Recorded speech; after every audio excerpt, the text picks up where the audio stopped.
Hey everyone, welcome back. So, this is actually a video I've been meaning to make for a while because Taiwan is just one of those destinations that are pretty underrated, especially when you compare it to the rest of Asia. And honestly, I can understand why because right next door to Taiwan, you have Korea, Japan, China, and the entirety of Southeast Asia.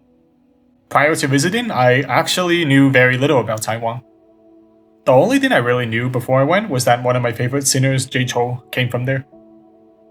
Oh, and that there was a famous incident regarding Taiwan being number one.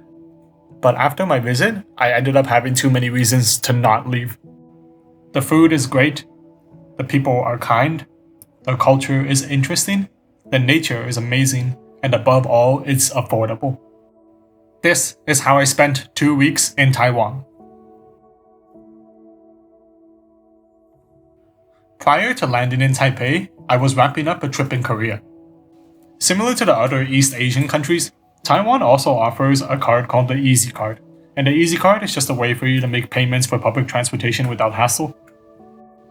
You can buy the Easy Card at the airport, subway stations, or convenience stores, but do keep in mind that if you go much farther out, away from the large cities, some places might not accept it. You can even buy this cute version of the card if you wish, and have it double as a souvenir. The first place I visited was the 228 Peace Memorial Park, a nice park that is situated in the heart of Taipei. The park features a museum and also an art exhibit, which I can appreciate, but I'm a bit too uncultured to understand it. So I took a walk to go see the nearby Liberty Square Arch, and also, right next door, the Chiang Kai-shek Memorial Hall. There's a statue of Chiang Kai-shek inside the Memorial Hall, and it reminds me of a certain someone. After taking some pictures, I ate a meal that was way too healthy for North American standards, but still tasted great. While I was walking, I noticed that unlike in Canada, a lot of people here actually chose to use motorcycles as their method of transportation.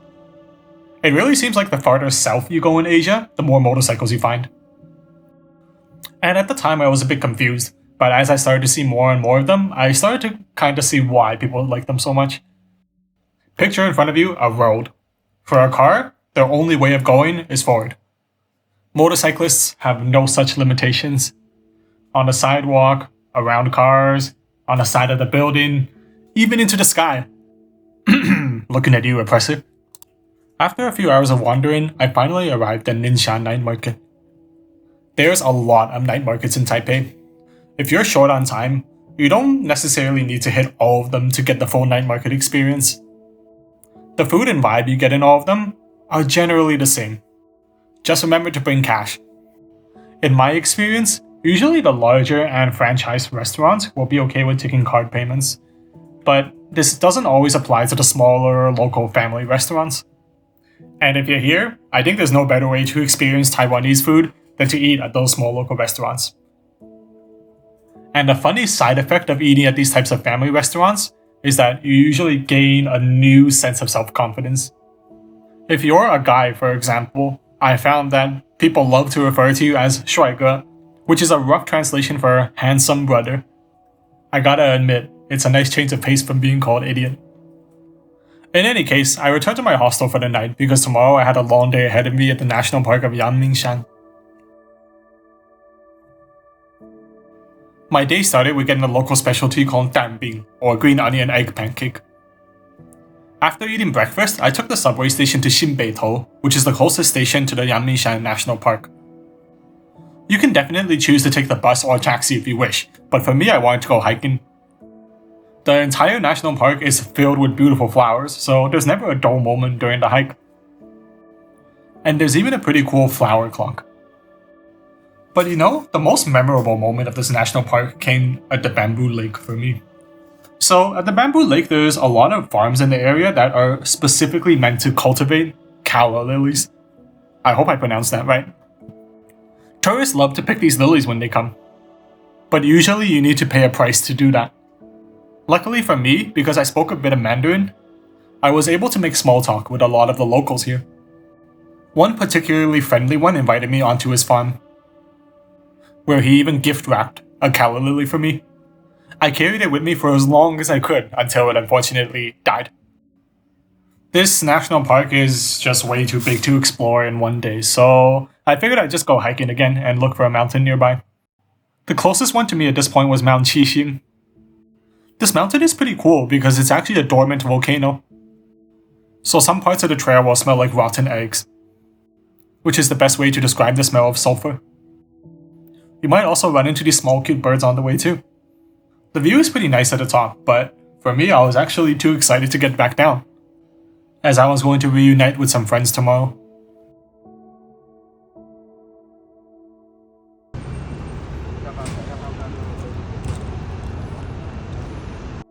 That's right, my buddies Brian and Nelson have come to invade Taiwan with me, respectfully of course.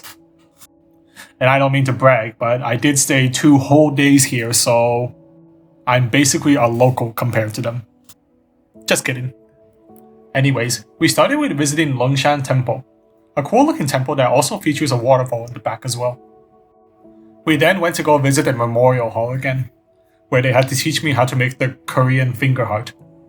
I think I got the hang of it by the end. By now, my mind control therapy was almost complete on them, and I managed to convince them to come with me to go hiking. We went to Xiangshan, or Elephant Mountain, where we just found a rock to relax on until the sunset. This is a pretty short hike that I would recommend you add to your itinerary if you ever plan to go too. You are rewarded with a nice view of the Taipei 101 Tower and the surrounding city. After, we decided we finally had enough of being harassed by mosquitoes the entire time, so we headed back down, and we made our way to the Lin Jiang night market, a large night market right beside Xiangshan. For me, since I grew up eating Chinese cuisine most of my life, I feel like that's part of the reason why Taiwan actually ended up having my favorite night markets in all of Asia. But there are still countries I haven't seen yet, so maybe my opinion will change. The favorite thing for me in these night markets was something called 肉夹馍. It's basically a burger, and the buns they had here were extra crispy. I'm having troubles focusing on making this video right now because I'm just reminded of how good these were. It was a great way to end the night and also offset the calories we burned from walking around all day.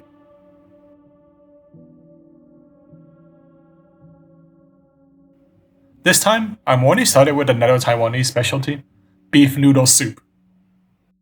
It's so good.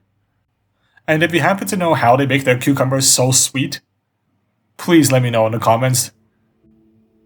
Anyways, moving on. We arrived in Taipei 101, and while buying tickets, noticed the absence of a certain country. The tower is pretty cool and is basically a mini museum as well. Kinda like some of our own towers. My favorite part of the tower was the fact that they actually showcased the stabilizing ball that helps to keep the tower steady during earthquakes. Exploring the tower only takes about 1 to 2 hours. So we walked around for the rest of the day and got food at any place that looked interesting. In the evening, we decided to go for a bicycle ride, as there are rental bike stations everywhere. It was a great choice, and Taiwan has bicycle paths everywhere. So we chose one that followed the Keelung River all the way to the end. It was the perfect way to spend our last night in Taipei. I was a bit bummed since I wanted to see more of Ming Shan especially. But what I didn't know was that my best experiences in Taiwan were still yet to come. Thanks for watching. I hope you gained some insight into why I think that Taiwan deserves some more recognition in terms of travel. One thing I didn't really mention was that Taiwan was actually the first place I traveled to where the people predominantly spoke Mandarin.